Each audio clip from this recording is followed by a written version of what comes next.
Unfortunately, he couldn't be here tonight, but I believe he's watching online, right, Amy? So I think we should all say hi to Dan. What do you think? Give Dan a shout out. Hi, Dan! I bet we woke everybody up that was taking a nap at their computer. The other person I want to introduce is someone who's become my advisor, mentor in a lot of ways, and definitely a very dear friend, and I could never do this without her, and that is Helen Russo over there. Let's give Helen and I wanted to tell you a little bit about Empower You. We now have 3 categories, educate, enjoy, and engage. So when you go on the website, they're color-coded, and you can see which ones that you want to go to. So we've had such things as how to decorate cupcakes in the past, as well as some more heavy subjects.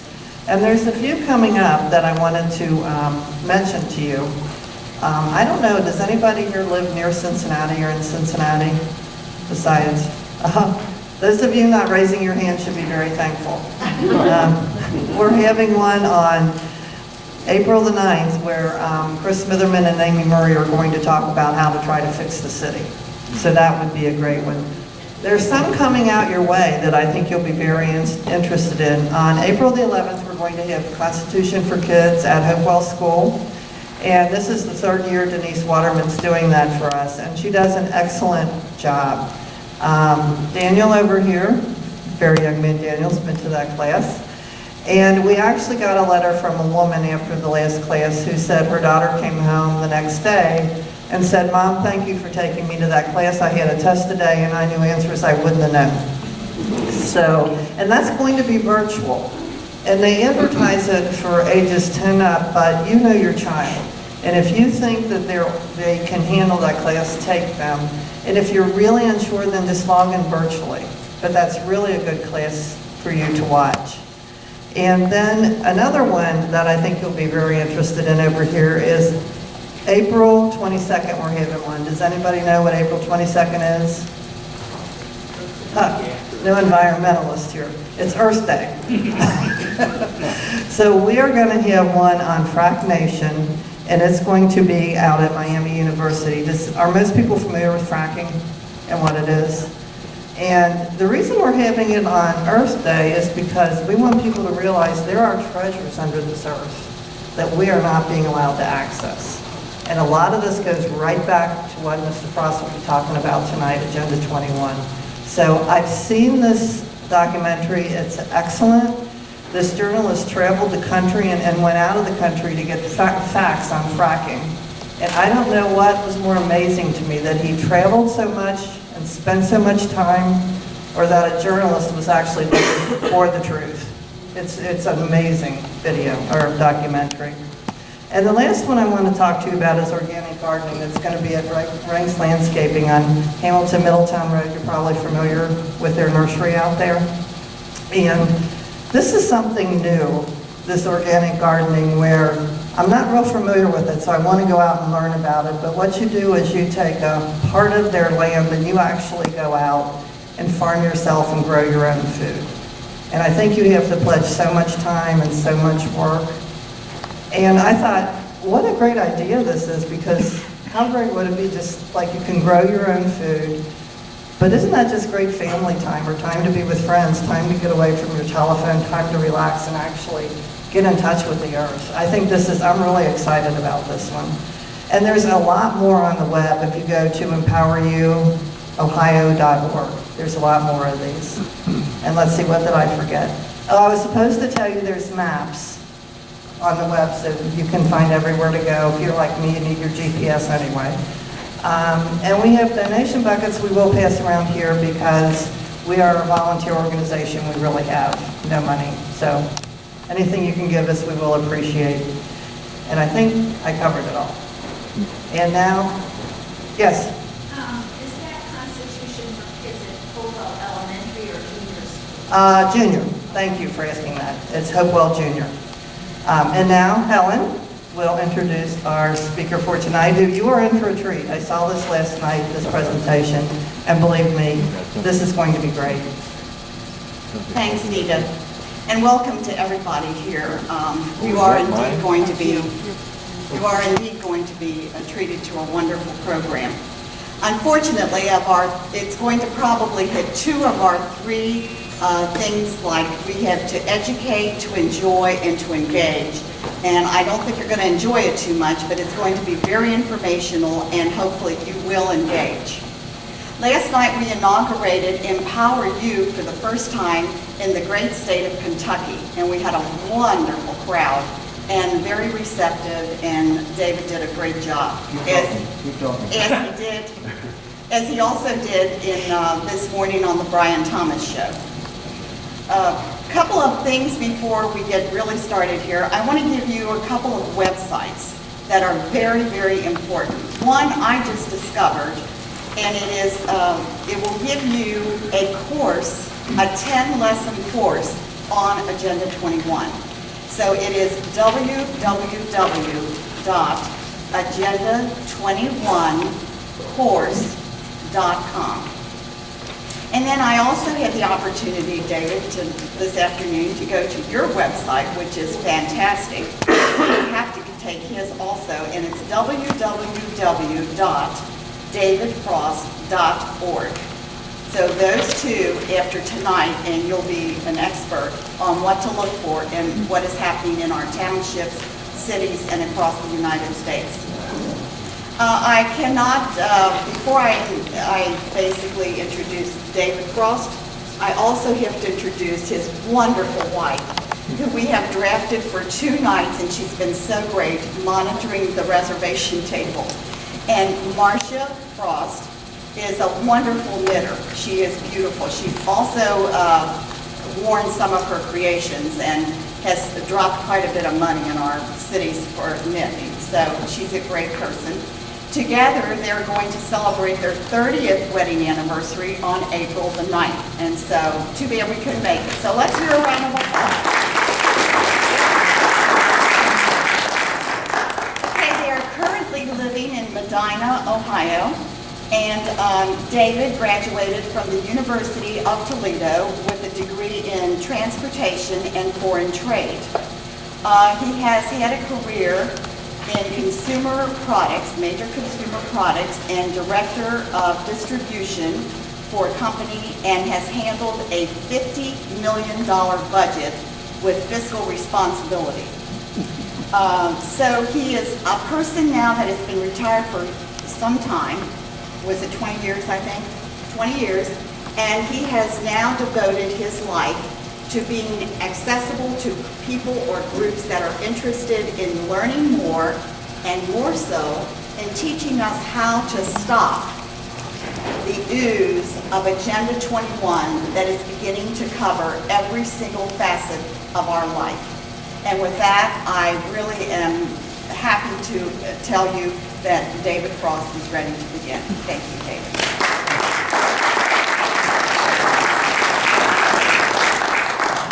Hi, everybody. Thank you for coming. I appreciate the opportunity. Marcia keeps reminding me that I've got to hold this close so it comes through. Is that all right? Yes. Okay. And I'm probably going to drive him nuts because I do tend to move around. The thing I'd like to start out by saying is that you're going to see some things tonight that sound pretty logical. After all, who's not for clean air, clean water? Who's not for efficient transportation? But what you're going to see, and I hope you learned, is that a lot of these terms have been redefined, and they take on a different meaning in the context of sustainable development. Even Agenda 21 has been changed. If you do a search on the internet and look for Agenda 21 on the United Nations website, you won't find it. They've changed the name.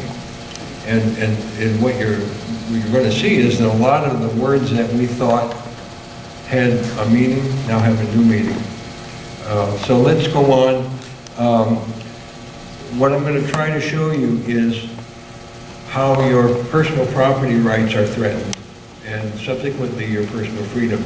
If not you, your grandchildren. I see most of us have gray hair, at least I've got most of mine left. But your grandchildren are really threatened, not only with our debt, but with the programs that you're going to see. So I want to start out by A couple of things that I know you've heard before. Those are things in the Constitution and in our Bill of Rights. And it has to do with the pursuit of happiness and the ownership of property. So let's go on to, oh, wait a minute. I'm so used to having Marcia. What did I do with it? Okay, I lost the, this is embarrassing, okay. No, the thing that moves the, oh, I got it. Okay. You can tell I'm organized. Okay. Not only is it in the federal Constitution, but it's in the Ohio Constitution. The right of acquiring and possessing property. So I'd like you to keep that in mind as we go along. The second part of it is that the Ohio Constitution also provides for just compensation if your property is taken for public use.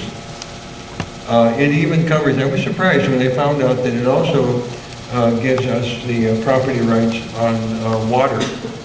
Even though you think the EPA has a lot of authority, the Ohio Constitution, if you look up at section 119B, you'll see that we also have some rights as far as water goes. Okay, now we're going to take a look at what the United Nations says about private property. And even though this is kind of a wordy slide, just take a look at the points that they have highlighted. Private land ownership contributes to social injustice. It's an obstacle in planning and development, and the key word here is public control of land is therefore indispensable. And before I go too far, I always forget this. The green bars at the bottom are the source of where this came. All right, so I'm not making it up. These are the actual words from the websites that I'm citing.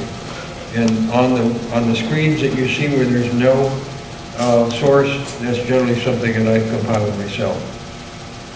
Okay, let's do a little history. Gro Brundtland, Prime Minister of Norway, back in '87, she chaired a United Nations program called the Brundtland Commission. And from this, we are going to evolve to, well, let's learn a little bit about her. I forgot, you should try to learn the philosophy of the key people who are involved with this whole program. So you need to know something about her. Vice Chair of the World Socialist Party, this quote comes from their website in the Socialist USA. Key words, global transformation from capitalism to democratic socialism, and they also promote income distribution. Another thing I forgot. You don't have to take notes. If anybody has email and PowerPoint or PDF, let me know and I'll send this to you. And you can use it any way you wish. Okay, out of the Brundtland Commission came a document called Our Common Future, which, if you are familiar with any of your comprehensive plans in your communities, you'll probably find this phrase, this definition of sustainable development. Meets the needs of the present without compromising the future. That you'll find in lots and lots of documents. And part of that document also said, let's consider revenue sharing of 25% of the developed countries with undeveloped. So it's another massive income redistribution program. Okay, now we get into global warming, which of course is one of those things they redefined. Now it's climate change. And if you read anything in the news recently, there's a publication came out in the Australian press just about a month ago, and it said scientists are puzzled because this doesn't seem to be going the way they thought. For the last 10 years, our climate has been pretty flat and not growing at the temperature range as much as they thought. You probably won't find that in the U.S. press. But they did tie poverty to climate change. And then, let's see, another quote that came out of that meeting was, we need to have a change in our attitude. Okay, so Anybody you talk to, they're going to say, that's a conspiracy. What do you know? That's never going to happen here. Okay, so my slide says, all right, it's only a UN report, so don't get worried. Out of that Rutland Commission came a definition of what they call the 3 pillars of sustainable development. You can see that in social, the individual gives up their rights for the common good. Nature over man and the environment, we're just another species as far as they're concerned. And most of them will think we're less than equal. And then we have economic issues as well. We're going to get into some of the details. Harvey Reuven is a vice president of something called ICLEI. And we'll talk a little bit more about ICLEI a little bit later. But the key thing that Harvey said is individual rights will have to take a backseat to the collective. And remember, these are folks that were the fundamental founders of the whole program that's called Sustainable Development. This is their philosophy. In the economic area, you've got public-private partnerships. I think maybe your Spence Bridge might be involved with somewhat in the public-private partnership, where, if I read correctly, if you use private money, it's not going to be built until 2040. But if you allow the tolls to take place, it'll be built a lot sooner. That involves public-private partnerships. And the government picks winners and losers here. As you can see on that slide on the left, if you're a GM or a Solyndra or any of those folks, you're going to get those special tax breaks. You're going to get access to federal money, subsidies, large contracts. If you're in free enterprise, you're really underwater here. So the government picks winners and losers in this case. Another thing in the economic, out of the preamble of the Rio conference that resulted in Agenda 21, the key points here is that they need more money. It's ours, by the way, they want it. In the environmental area, this is really interesting. Fair distribution of the environmental benefits, and keyword is burdens. And then they talk about unsustainable patterns of production and consumption. So, surprise, these are the things in the biodiversity assessment, another UN document, that they say are unsustainable. Believe it. This is what they say we should not have. Now, I play golf, and I want my golf course. But the key things here are private property that they want to take away. Population growth is a very large factor in Agenda 21, and reduction of population, by the way. Consumerism, but just kind of bear in mind as we go through the rest of the slides, these are the things they want you to give up. This has been going on for 30 years. I'm sure they're patient enough to go another 30 or more. Okay, Maurice Strong. Ring a bell with anybody? Maurice was in the United Nations Oil for Food scandal. He's the guy that was behind all that. He's the guy who made a lot of money. He's the guy who ran off to China, where he lives today. And he was the Secretary General of what became Agenda 21. And you can see his quote, current lifestyles of the middle class, affluent middle class. We have to give up meat, fossil fuels, appliances, air conditioning, and housing. He also said, this is really telling, he also said that what happens if a small group of leaders say that the developed worlds are taking more than their share? And you'll see toward the end of this quote that rich countries will not give it up and they won't change. So to save the planet, the group decides that the industrial collapse in the civilizations have to collapse, and it's their responsibility to bring it about. Another fellow who helped bring Agenda 21 into place. This is from, also from Agenda 21, and they're saying that it's not only global, but it's local. And you're going to see how ICLEI is one of the groups, and there's a lot of nonprofits like the Nature Conservancy that are bringing it to the locals. Setting aside land and conservation easements and lots of other things like that. Let's see, we stopped. There we go. Okay, but just to pique your interest, it's still a UN program, right? It doesn't affect us. What'd you say, Marsh? I see her going like this back there. Okay, this is Agenda 21. It's 300 pages, all right? And these are the chapters in that document, which you can read online. The web, no, I don't have it. It was on the last slide. But you can see that if you study this, Agenda 21 has the intent of regulating or managing your entire life. Everything from beginning to end. Where you live, what you eat, how you get there, whether you own a car, kind of housing you have.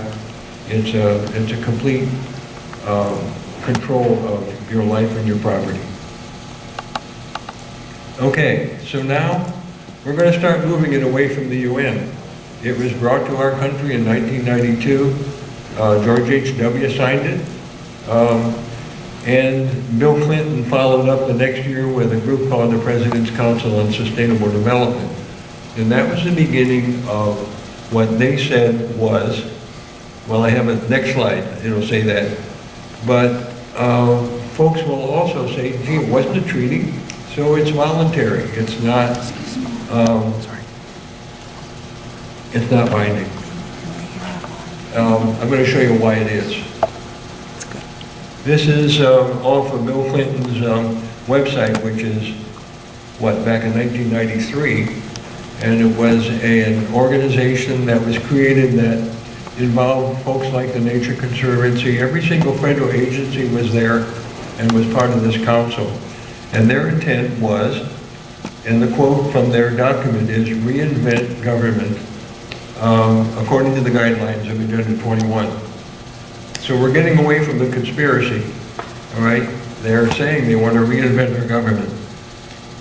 And you can find it. It's in print. It's in the Federal Register. And the Sustainable Development Challenge Grant Program, which is an awful lot of money coming down from HUD and DOT and the EPA. And the quote in the Federal Register says, a step in implementing Agenda 21 in the United States. So I'm away from the conspiracy. They said they're going to do it. Gary Lawrence was an advisor to the President's Council, and his quote, it's a much longer quote, I've condensed it, but he said that if anybody goes to attack those who might implement a United Nations program, they're conspiracy folks, and we need to call it something else. So you will see in your towns and cities and townships, you're going to see the words smart growth or comprehensive planning. I encourage you to go to your community's websites and look. You'll find all this stuff in there. Okay, when I was doing, this is a list that's pretty common. A lot of folks use it. Warm and fuzzy words that are associated with Agenda 21. But all the things that have a star, I did some research for Kentucky and Cincinnati area, and everyone that has a star I found in your documents. So, just to let you know, they're working on you. All these things are in there. Another thing that they use is something called the precautionary principle, especially environmentalists when they don't want you to do something like the pipeline, Keystone Pipeline. And they're saying that if you cannot prove within 100% accuracy that something won't harm you or the environment, and even though you don't have to have scientific basis, you can't do it. That's a precautionary principle. And a lot of folks use it. As a matter of fact, I found it in a couple, I can't remember where, but I found it in a couple of Cincinnati's websites, and I'm sorry I lost track of it. I have so many pages in my computer, I lost it. Okay, HUD would like you to live in 20-minute communities. Let's look at what they are. Whoops, too far. Okay, what they want to have people living close to their work. and they want to be able to do it without cars. So what we're going to do is, and again, you're going to find all these things in your community documents. Infill over sprawl. I need to qualify something. Last night, some person rightfully said, gee, all this stuff sounds okay. I mean, who's not for clean water, clean air? And she had a point, and I need to clarify that. A lot of the stuff you're going to see is okay. Economic development, sharing of resources, which the state of Ohio allows, like if you want to share equipment, snow removal equipment. There's nothing wrong with that.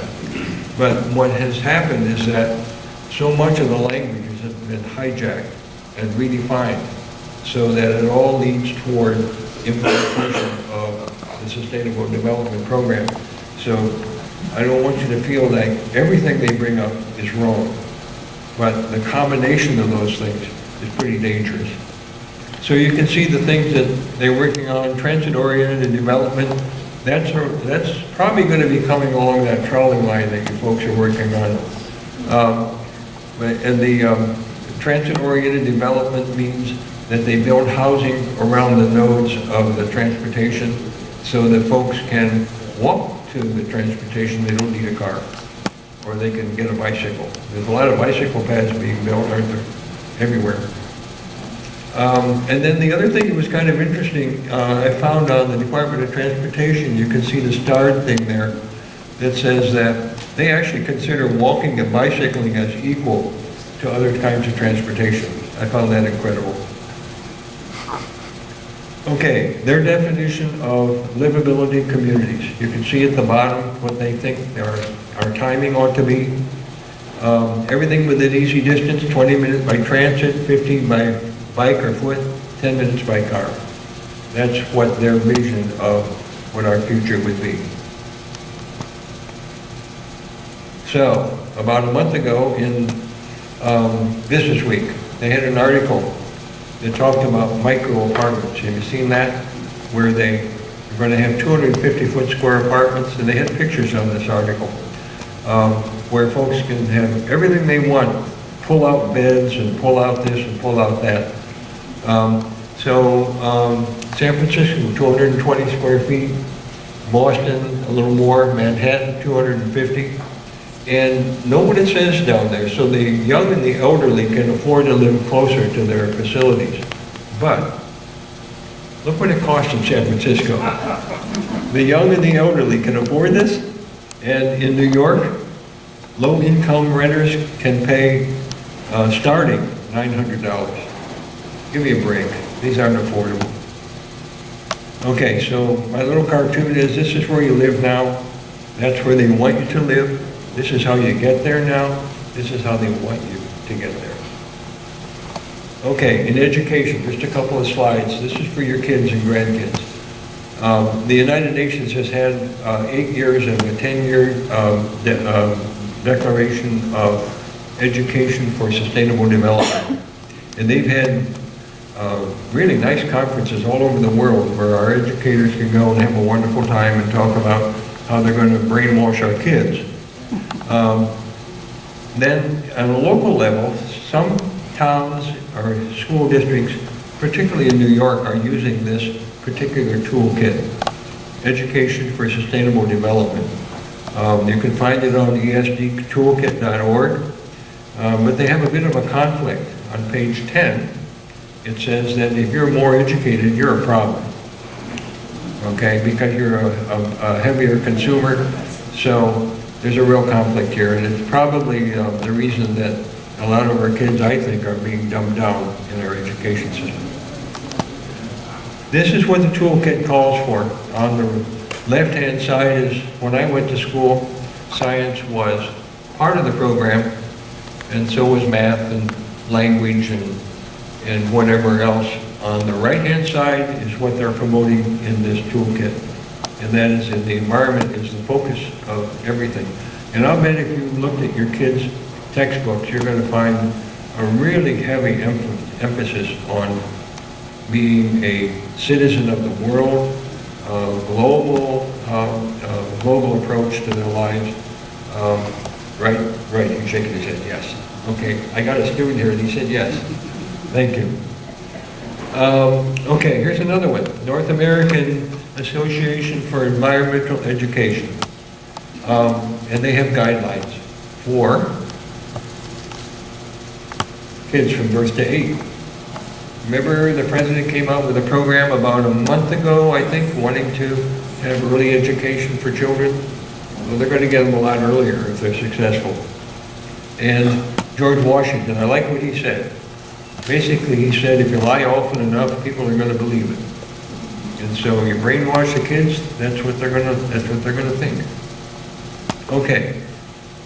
Particularly up in Northeast Ohio where we live, we've got a lot of regional governments. I'm sorry, can I ask a question? Yes. On the education, do you think the Common Core, on the education issue, do you think the Common Core is an outgrowth of this, the Common Core standards? I don't think it's an outgrowth, but I think it's a partner. Okay. Okay? I've got a slide on that. There's a meeting coming up in your area that you might want to attend. But Common Core, Marcia, we were at a yarn shop and we were sitting next to a teacher who was a sub in Kentucky. And I brought up Common Core and she shook her head like, you know, she's a math teacher and she said, it's a disaster. Okay, so if your kids are in that, maybe you want to try homeschooling. I don't know how you get them out of it. Okay, regional governance. Real quickly, this is the part that is in Kentucky. And you know that some of the counties in Kentucky are part of OKI. This is a map of all of the metropolitan planning organizations and council of governments in Ohio. Okay, so you've got OKI, which you know, I didn't include the other states, but it obviously goes over into Indiana. The ones that have arrows, particularly the green ones, those are metropolitan planning organizations that are responsible for allocation of federal transportation dollars for water, for sewage, for stormwater. And the ones that are green are the key administration is in West Virginia. So when they're voting on who has the more authority to allocate federal dollars, there's a good chance it's going to West Virginia. Okay, Marcia, I got your side. Okay. Some comments about regionalism, and that is that basically it requires people to think along the collective lines. Remember the documents that started out with Agenda 21 and what you think for the common good. Regionalism attempts to get around the obstacles when one community is fighting another for, let's say, grabbing a new industry. Well, regionalism takes care of that because they're going to want to handle it on a regional basis with revenue sharing. Okay, enforcing communities and counties to work together on what they call a common good. The factors of regional governance, and they call it governance for a reason, not government, is that it's driven by the government. Well, you can read it. It seeks to increase the power of the regional governance at the expense of your local communities.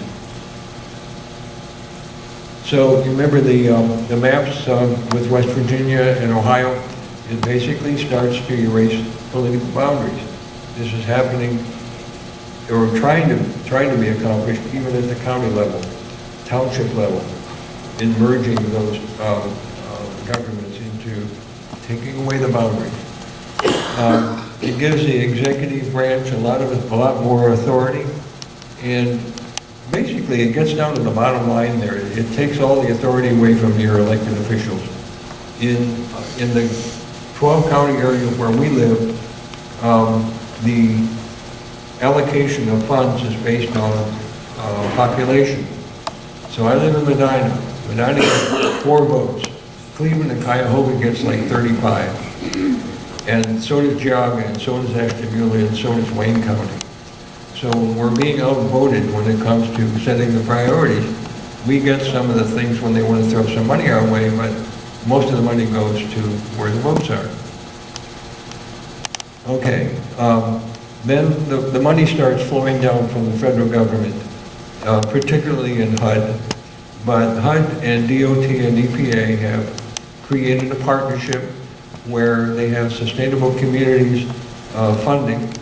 And if you qualify, our planning organization did. By the way, Oki didn't. I was surprised. 2011, OKI, or kind of call it Oki, OKI applied for one of these but did not qualify. But they have in their website that they feel pretty good because they rank pretty high. I would caution you that if they do apply for it, they have to sign a contract with HUD. And it's a 3-year grant, and our group is in the 3rd year of it. And in the 3rd year, they have to come out with a predetermined mandatory outcome on some of the things that they sign. And just very quickly, I learned that there's a difference between kinds of words on contracts and agreements. Let's see, what am I trying to say? I have a senior moment when I try to remember that name. A cooperative agreement is what they sign. Oh, it's coordinated. Okay, coordinated agreement is one where it's only for governments, and this is a federal definition. It means that when they come to the table, they're equal partners with, let's say, a county government. In a cooperative government, which is the kinds of contracts that these folks have to sign, the federal government has priority. And they can tell you that they are going to implement their plans. It has to do with housing, mainly, and land use. Okay, inclusionary zoning. This is another interesting concept being promoted by HUD primarily. And inclusionary zoning means that every new development, and even some of the reconditioned developments, have to have a certain amount of low income, moderate income housing, either for purchase or for rental. And it cannot, traditionally it's been that a builder developer can have housing here and then put up other housing in another area to satisfy the requirements. But HUD is saying no more. You got to have a certain percentage within that particular development. I did a talk in Stark County not too long ago, and their percentage is 35%. Okay, and they're talking about they would like to have it as a mandatory program. In some places it is, and most places it's not. Okay, every community in every county that gets these community development block grants, and almost everyone does get them, is required to do a report that's called Assessment of Impediments to Fair Housing. The one in Stark County was 304 pages. It's not easy. And it's usually done by a consultant, so it's costing us all our tax dollars. So at the very beginning of this, HUD required it to be completed at the city level. Then they got impatient, and they said, well, we now want you to do it on a regional level. And remember that a lot of this stuff is now being coerced into a regional concept. So they did that probably about a year ago, but now they've come to the conclusion they don't like it. Not meeting their expectations. That's their words from their website. So here's what they're proposing. In this month, they have a rulemaking procedure that they are proposing, and I haven't seen anything that's going to stop it. They want to have regulations, not legislation, but regulations that would require integration at the census tract level. Think about that. In Medina, in the city alone, we have 7 census tracts. And we would be required to integrate at each census tract at the same percentages that are either in Cleveland or Akron. Pretty tough. Now, the reason that they think they can do this is that they filed a lawsuit in Westchester County a couple years ago, and they won. And they're forcing Westchester County, they fined them something like, I don't know, $40, $50 million to begin with, and then they forced them to build housing to accommodate this regulation, and now they're planning on rolling it out. So you want to be aware of what's going on. Perhaps you can get a hold of your planners and say, no way, Jose, we're trying to stop this. Okay, another thing that's called urban growth boundaries. I don't know if anybody's heard about that, but basically they draw a circle or a line around a community. In Oregon, every city, it's a state law, every city is required to have an urban growth boundary. All the development occurs within that boundary. So all the resources, the infrastructure, the sewers, the water, the transportation, the housing, even industrial development takes place inside that boundary. If you own property outside, you're kind of out of luck. And it has a tendency, a way of reducing the value of that property outside. And of course increasing it because it's scarce on the inside. I happen to be lucky enough to contact a fellow who ran for governor of Oregon. And I sent him an email and said, tell me about urban growth boundaries, because he's in Portland and that's where the hub of all this is. His bottom line was that it is terribly corrupt. Maybe you could figure out why. Developers are going to know what's going on inside. They make a lot of money. But the worst of it is that when the urban growth boundary grows, and it's inclined to do so, then in the case of Portland, it's called the metro, they have to decide where they're going to grow. And somehow those developers get wind of it before it happens. Somehow, okay? So it's terribly corrupt. And if you, they're talking about it, one of the consultants that we hired, our planning group hired in Northeast Ohio, is the consultant that helped put this in. So we're on the lookout for urban growth boundaries, and you should be too. Okay, the key to this is what you see at the bottom, that through zoning, your land can be, quote, taken, that's a legal term, that it can be taken without compensation, just through zoning. The Kelo decision in the Supreme Court said that you had to have just due compensation. By the way, does anybody know what happened to the property in the Kelo decision? It's an empty lot, it's a dump. They throw all their discards there. And that went all the way to the Supreme Court. What a waste. The company that said they wanted the property decided not to build there. Okay, I bet you've heard of smart meters. At least I hope you have. I've only got one slide on this, but I went to the manufacturer's website. These are the things that they are promoting to your utility company as advantages, like getting your money up front. That way they don't have any unpaid bills. And if you don't get the money up front, you don't get your power. The other thing that they're clearly talking about, and last night some of the folks confirmed it, that if you use peak power at the wrong time of day, they're going to charge you more. They have a sliding scale of rates. And the worst of it is that if you're going along at a certain rate, have a peak, say you turn on a motor if you're in industrial folks, the rest of your billing period is billed at that peak. Okay, it doesn't go down. And right now, it's, in some areas, it's mandatory. They're not even letting you have a choice. You can't opt out. And then again, if you have a programmable thermostat, and you agree to it, as you can see on the last item on the slide here, they can turn your air conditioner down or off. So, I don't know what you do about it. I'd like to think that the precautionary principle ought to work for us here. I would think there's a lot of talk about the health issues with smart meters, and they're saying, nah, it's not a problem. Well, why can't we use the precautionary principle and say, if you can't prove it, you can't do it? I'd love to be able to do that. Okay, other stakeholders, there's lots of other people involved here. ICLEI is the one we talked about. ICLEI helped write Agenda 21 back in 1972. And now they have agreements with lots of cities. And I think, okay, I'm missing one here.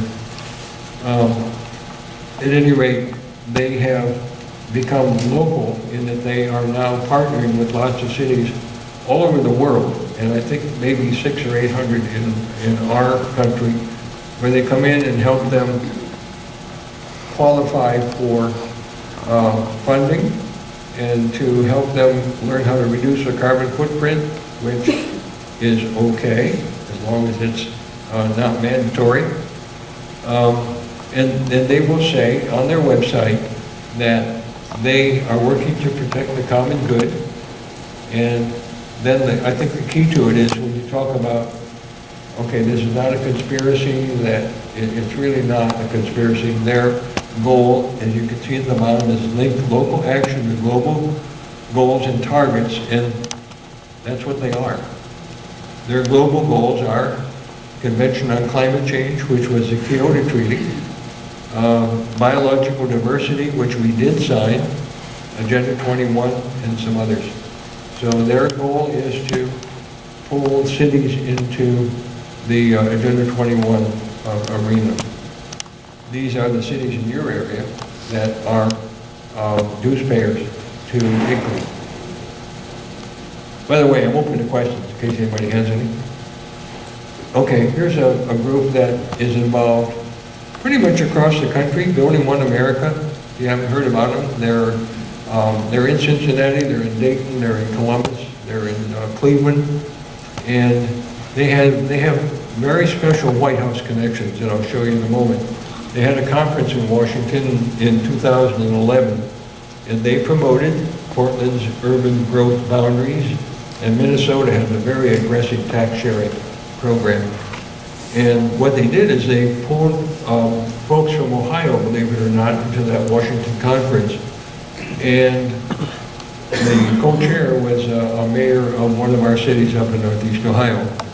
And you can see that there's some pretty heavy-duty folks in the White House who were there. So the question is, who's Building One America? This is really interesting. Michael Krudlik, he's the founder of Building One America. But what may be more important, he's the founder of a group called the Gamaliel Foundation in Chicago. He hired Obama as a community organizer. And if you look at, in case you don't know it, you can go look at old websites. There's an archive where you can look at, they tend to scrub things like this, but if there's a way you can go back and I can help you find it, you can go back and see what they said on their website 5 years ago, 10 years ago.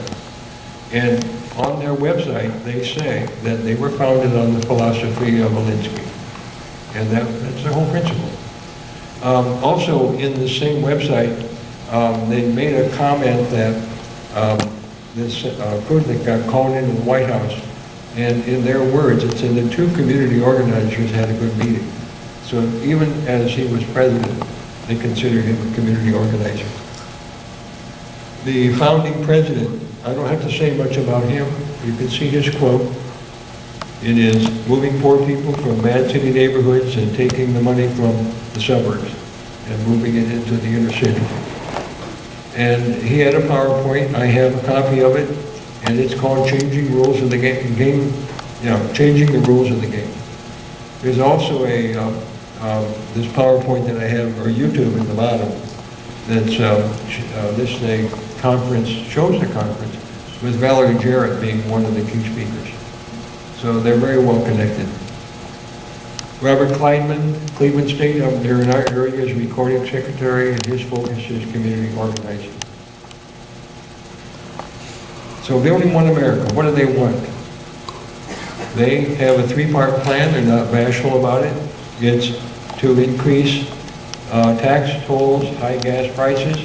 I'm guessing that they would love the $2 toll on the bridge, because it would reduce mobility, it would reduce car use, it would reduce and make people live closer to maybe another job. I'm not sure. Inclusionary zoning is the second goal, and then regional tax base. You'll find the tax sharing is an objective of an awful lot, maybe most of the regional organizations. There's another group, and this one includes a lot of your communities. It's called First Suburbs Consortium. We have one up in Cleveland, similar organization. Their thing is that they have been neglected. The suburbs get all the money for transportation with the new highways and everything else. The inner city tends to get money because of who they are. But those things, the areas they call first suburbs around the central city, they claim are being neglected. So they created this thing called a consortium. And those are the cities that are members in your communities. And guess what? Their goals are about the same as Building One America. They're working together. They're working in our legislators, by the way, to implement these things. So you need to keep track of who you're, thank you, I'm getting weak. They're working on your legislators to try to implement these programs. Eliminate sprawl. They call all the suburban areas sprawl. Okay, this is a very quick slide. I'm going to go right over it. But now the state of Ohio is another player. Okay, it's called Balanced Growth Ohio. They have scrubbed this website, by the way, and it's not there anymore. However, this is what they are working on. Land use planning. What bothers me about this program is that there is a group called Ohio Lake Area Commission. And they have a statutory justification in the Ohio Revised Code. And the Ohio Lake Area Commission was created to protect our lake area resources, our watersheds, our rivers, and our streams. Basically, that's what they were inclined to do. The Balanced Growth Program, in the last month or two, has been changed. And, okay, this is the Ohio Revised Code.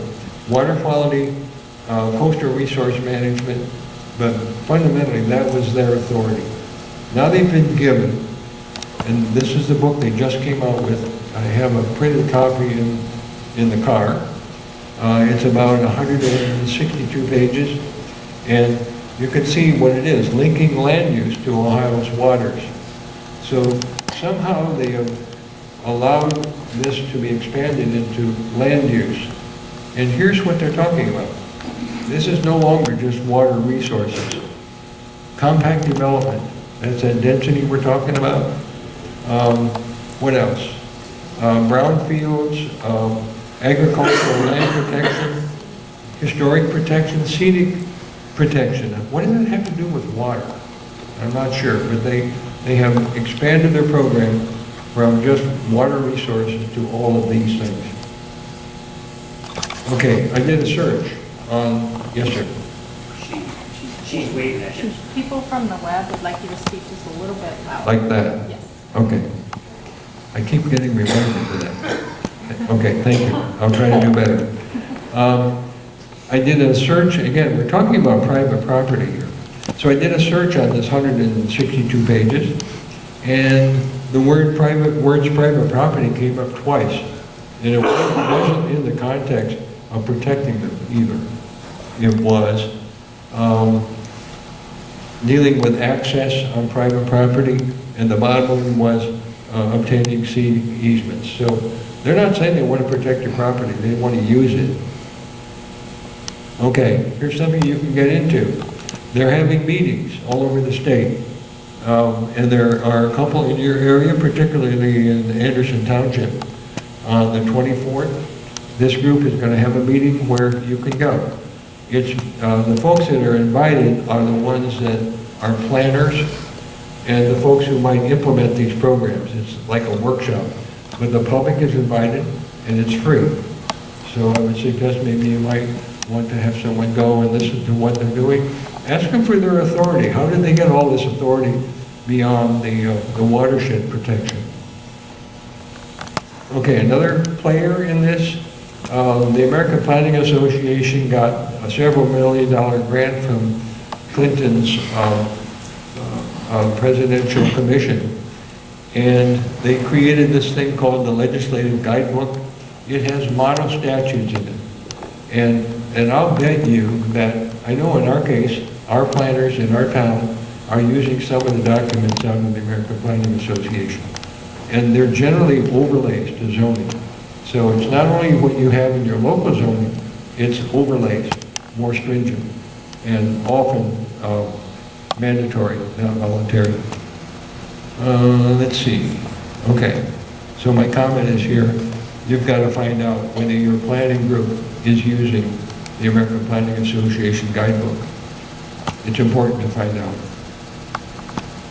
In their guidebook, it's 1,400 pages, so I tried to capture the essence of some of the major chapters.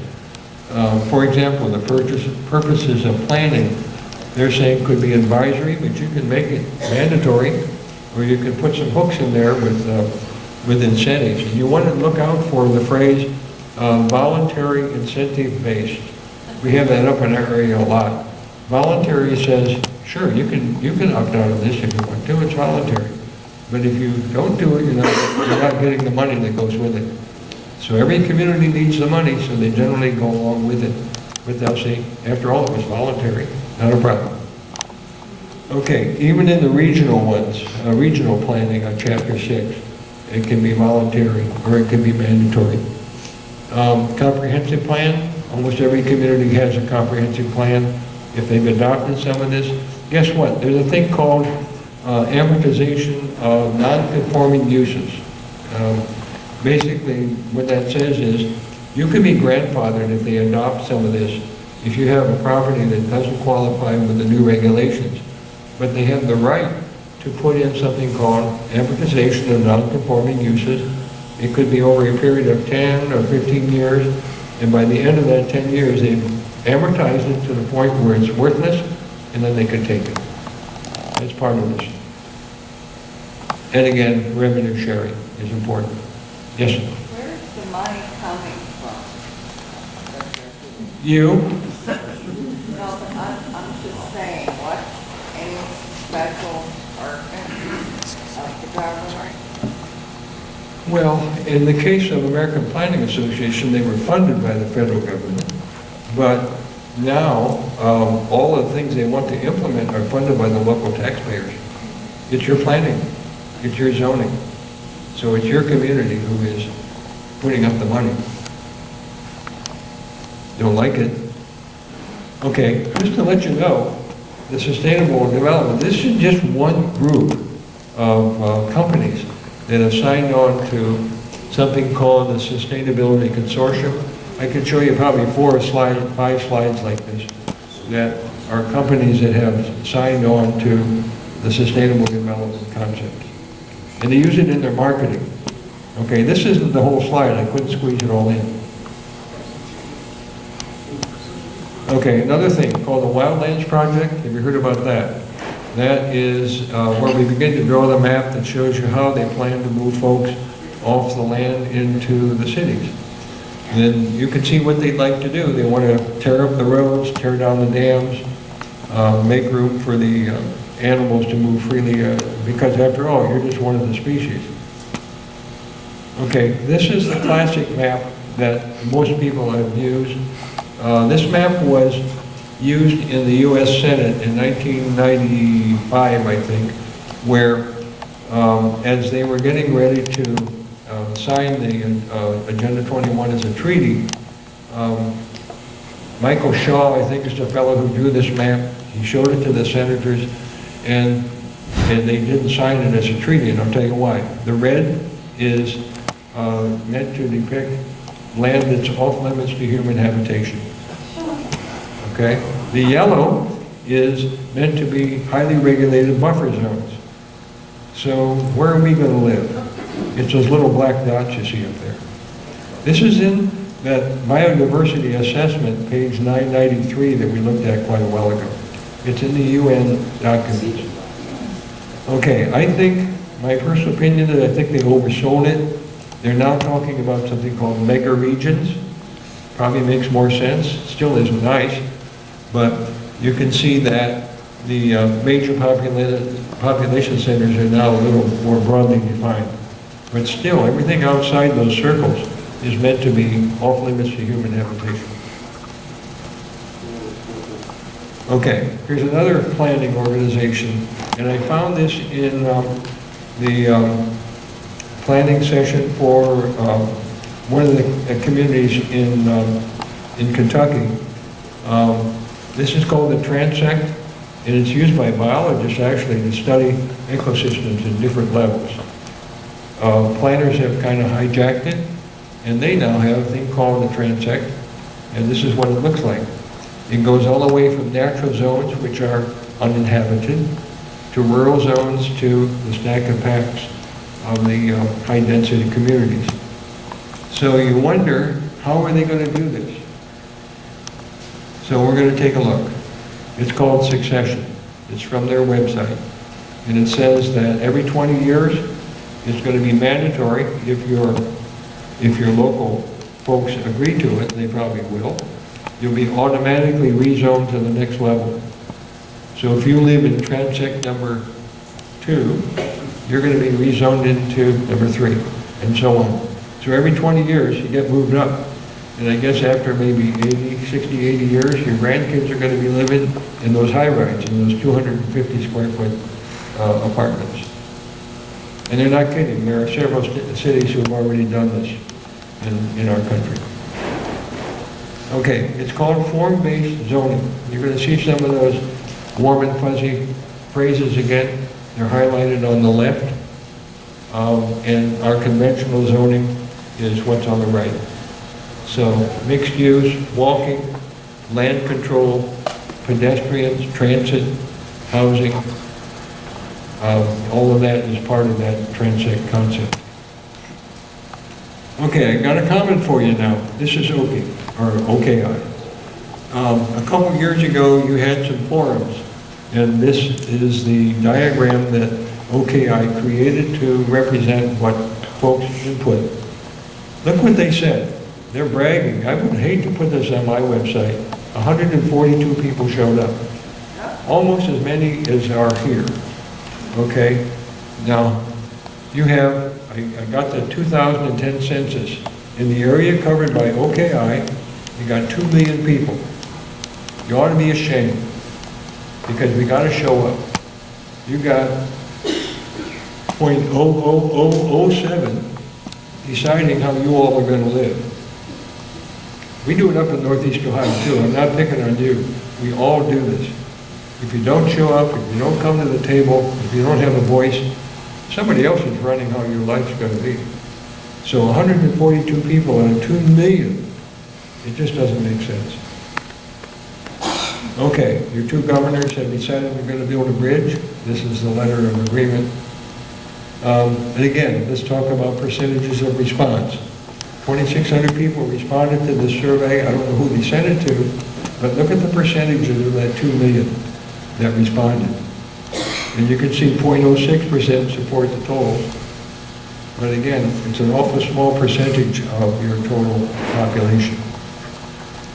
This is what they have on their website, where if it's all public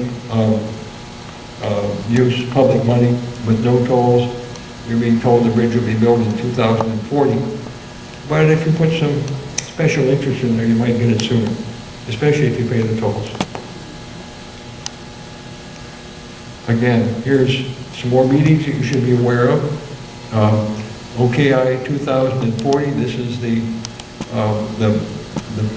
basically the final meetings of how that money is going to be used. And it's on their website.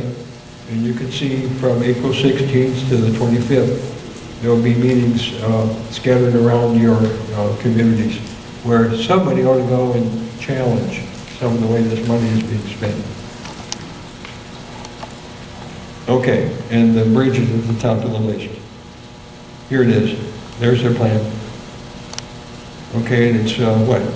$1.184 billion for the bridge. And then your transit system is at the bottom.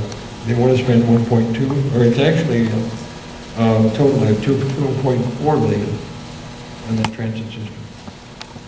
Okay, we're getting near the end. This is the point I want to make about, is this voluntary? Is this a conspiracy? Or is it not? And you can see all these regulations have the impact of law. So when they say Agenda 21, if you go to every single one of the agencies, education, transportation, Homeland Security, every single one of them, if you do a search and put in the name of the agency and the word sustainability, you're going to find they have significant funding and commitment to sustainable development, which is Agenda 21. Okay, things you might try to do. This is from a website called Sustainable Freedom Lab. They have a couple of forms on there that are really great. You can go to your planner and say what this says. I want you to place more emphasis on private property protection. And make them sign it. There's a form on this website that could be adapted, can be rephrased. They've given us permission to do it. So you go there and you say, I want you to sign off on protecting our private property. And if they don't, you've got every right to go public, expose it, and tell your fellow citizens that, hey, they don't agree to protect our private property. What about that? Maybe you get some people worked up. Okay, so here's the sequence connecting the dots. We've got these occurrences from our common future to the biodiversity assessment to Agenda 21. The last one is Clinton's Council on Sustainable Development. These are all the agencies that are involved. Lots of them, all of them. OKI, you've got the planning, you've got the transect. And so my question is, it's connected to your town. It comes all the way from the Rutland Commission in 1972 through all this connecting of the dots. I wish I had Glenn Beck's magnetic thing. I could do this, that would be fun. But anyhow, that's my version of connecting the dots. And then, I don't know whether you've read, I've only read the abbreviated version, but The Road to Serfdom. Anybody read that? It's incredible. It was written in 1944 by a man who must have, well, it's the playbook of what's happening in our government right now. And this phrase I found near the end of the book, which I think is really telling. And it says, the goal of planning will be described by some vague term as general welfare, which we're seeing. No agreement where we're headed, but the bottom line says, without agreeing to where they want to go, they may all have a journey that most of them never wanted. That's where I think we're headed. And I think we need to be aware of what we can do.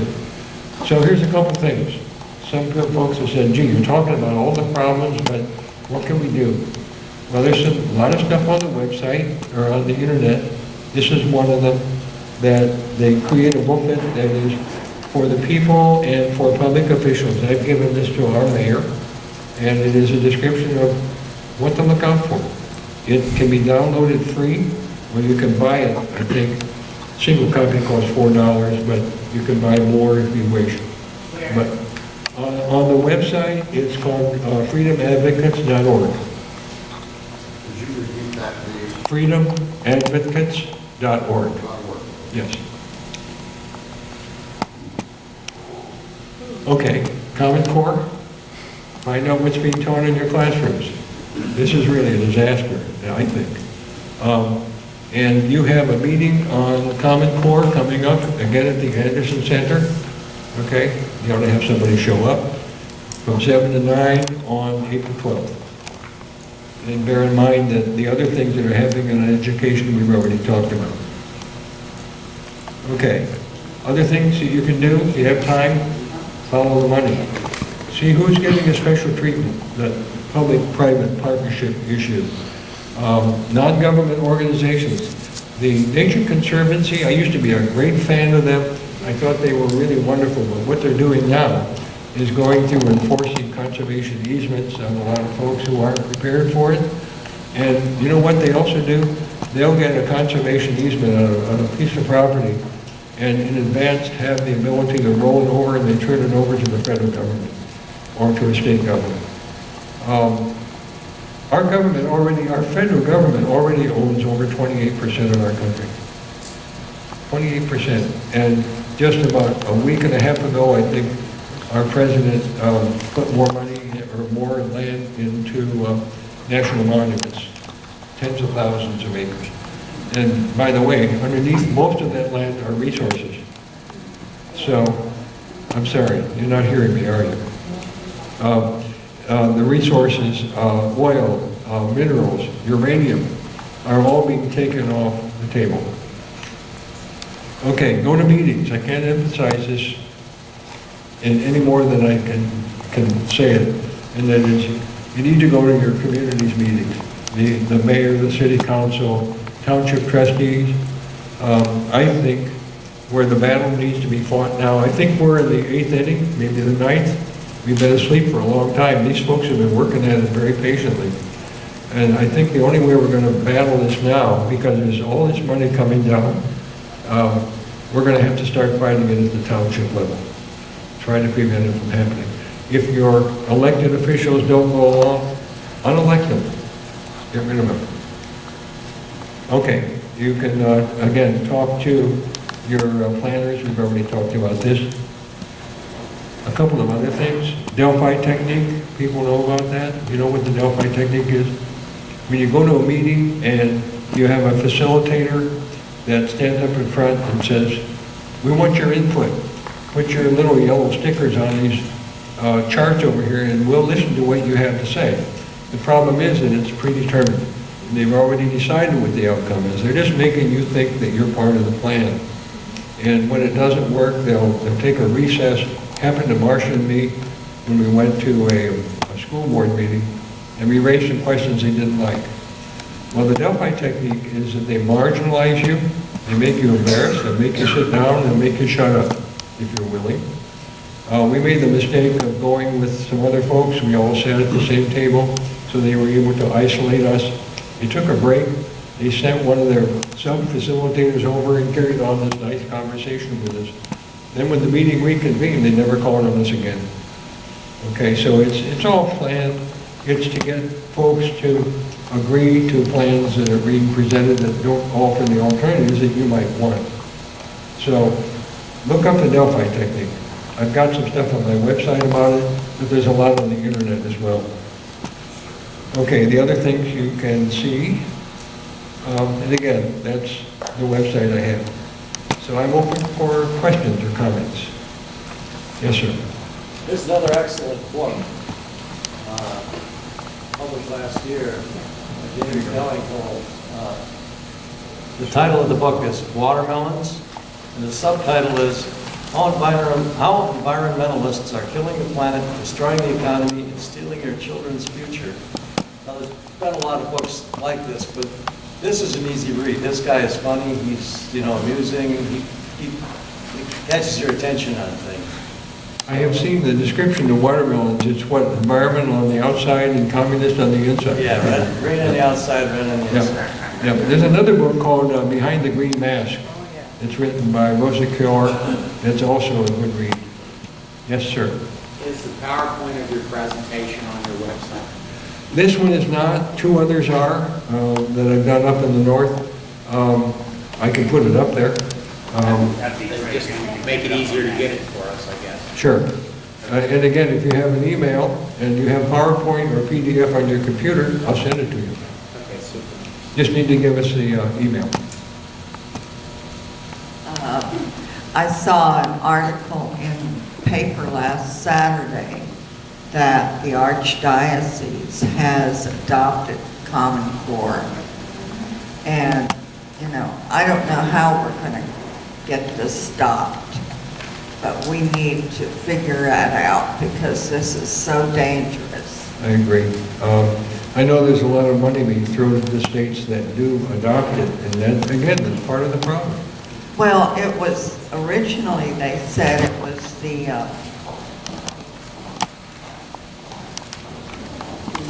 I don't know this lady.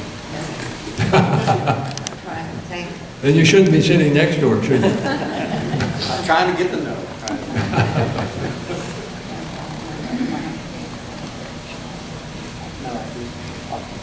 I'd love to help. I swear to you.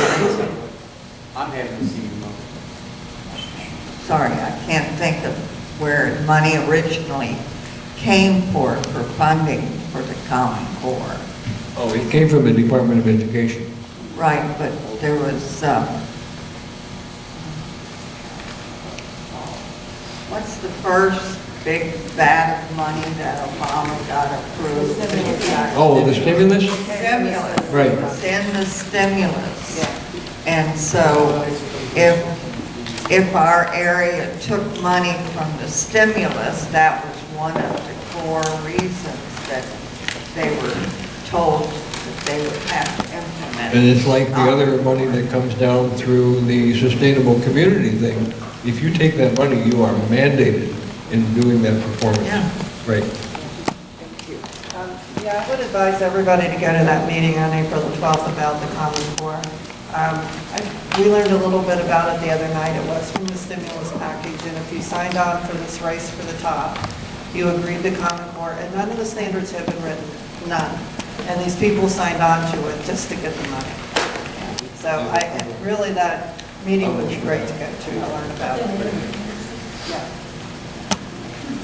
To answer the lady's question, the money originated from Tides Foundation and it's been distributed and organized by George Soros organizations. The question I have is concerning the smart meters.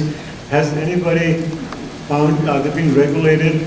Are they working, or they can just free willingly change the quality of those as far as what are they charging us? Because when you go to buy gas or something else, you see the stickers from the auditor, but I didn't see any type of controls on those meters. Well, as far as the smart meters go, it's something, if they're working the way they want them, it pulses the use every 15 minutes to the smart grid. And are they working? I'm sure where they're implemented, I'm sure they are working, because some of the folks last night said they're getting billed at that peak rate for the entire period. So, I'm sorry. And by the way, they're talking about doing that. Your appliances have, the new appliances have chips in them now, and they talk to these meters as well. So they're going to know that you used your dryer at noon instead of midnight, for example. Lack of privacy. I'm sorry if I answered your question. You did.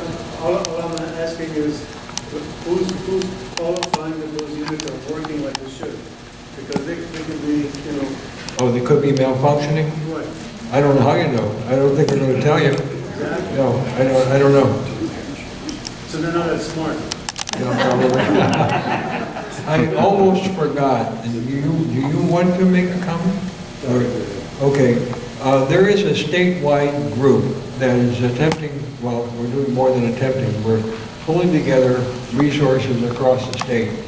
And we have what is called regional, I don't know what you call it, regional chairman, I guess. We have one in Northeast Ohio. I'm not it. I don't want to be it. I got enough to do. But we're looking for one down here. And who are they going to talk to?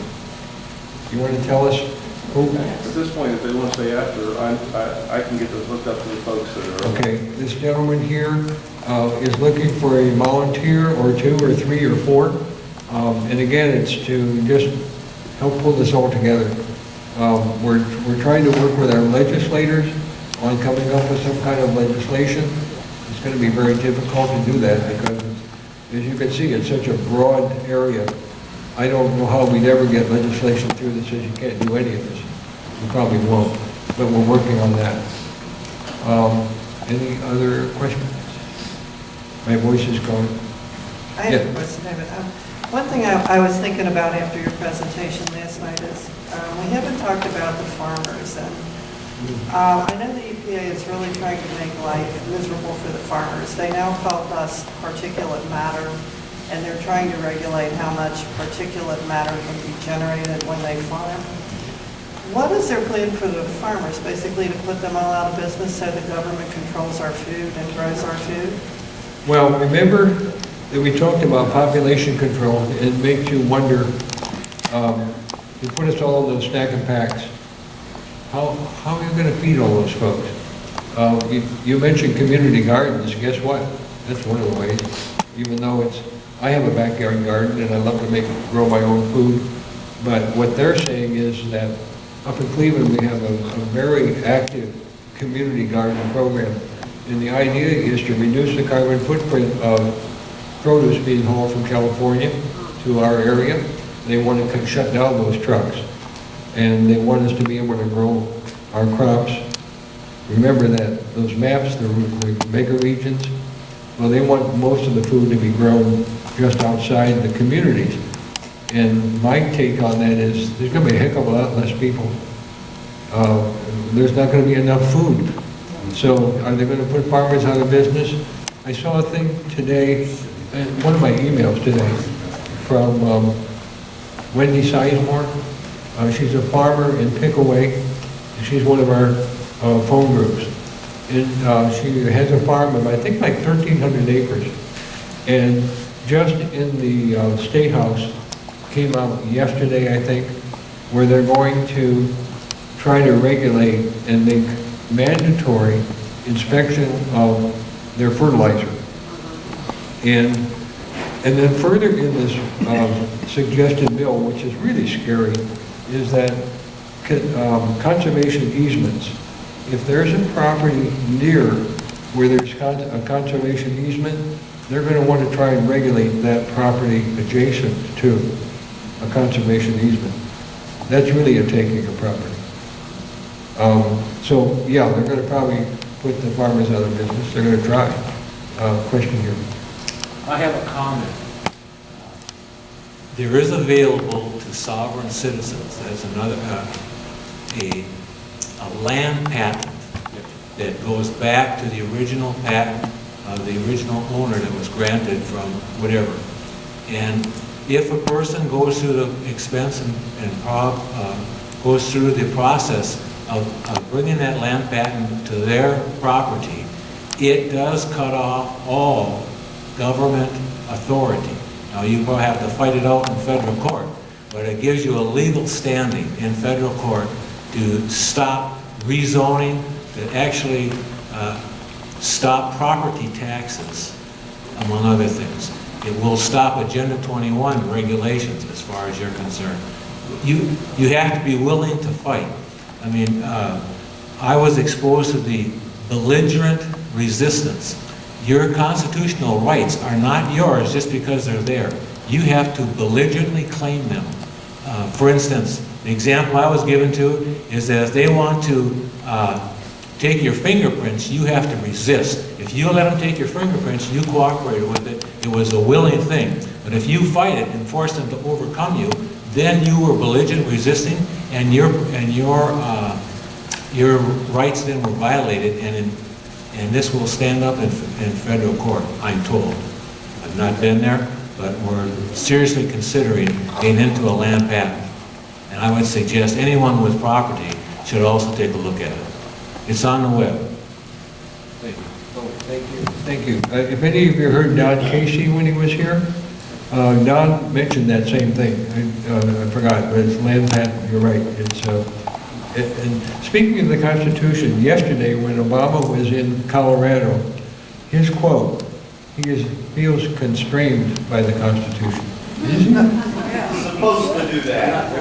Yeah, and what he ought to be is guided by the Constitution, not constrained. My gosh. Any other questions? Yes, ma'am. I can speak loudly. About 2 years ago, we had a special meeting. I did not attend. My husband did it, and the neighbors. We live out in Shandon, so it's all farm country. It was held down at Fernald. And what they wanted the people to do is sign up your property, and it would be in a conservation program.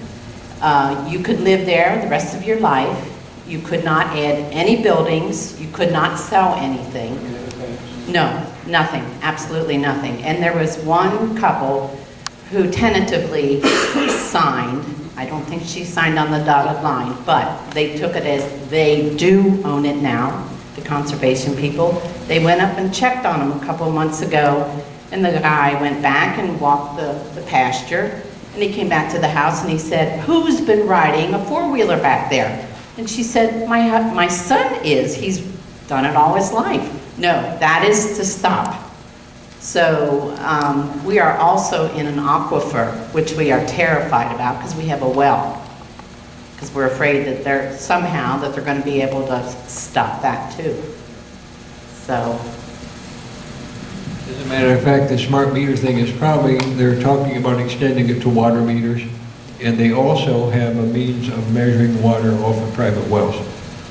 I'm not sure they've done it yet, but I know they can. In some cases they have. Out west, they, with ranchers, this happened quite a while ago, where if you have cattle and you need water for cattle, right, and if there's a stream or a river, then in many cases, they force the ranchers to build fences to keep the cattle from getting in the streams, because of course, you know what they do with the water, and that pollutes, so they're stopping that. So in effect, they're shutting down the ranchers. But don't you think we'll be able to watch out with these drones? Yeah. It's funny, our sheriff in Medina County has a drone. He's got one. Yes, sir. I was going to say that the land patent will also cover any resources underneath. I mean, like water, or if there's oil or gas or whatever. The land patent also, it makes you, the words that I read today, you have absolute ownership. That's why the land can be taken off of the tax rolls, and you'll have to fight your local taxing authority. But in federal court, you should be able to win. A land patent, a proper land patent has never been defeated in federal court, is what I read today. So, and that's water, that's any resource. I mean, as far as hunting, if you want to hunt a deer, they're your deer, they're not the government's. I mean, it goes right back to how it was, 150, 200 years ago, whenever the land was first granted to the original owner. So, then what you need to do is get all your neighbors to get all the land patents and go as a community. We have deer in the backyard, that's not a bad idea. They eat my garden. Any other timeout? Okay, we're done? Well, are we ready to wrap it up at Tuesday for people that want to ask you questions or something? Sure, I can, yeah. Okay. And also, don't forget to support Empower You with your donations if you haven't already. They're a great organization, and they could use all the help. Thank you so much. Yes.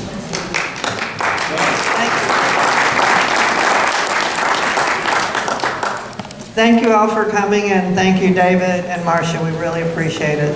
Thank you. And go to Empower You and look at our website.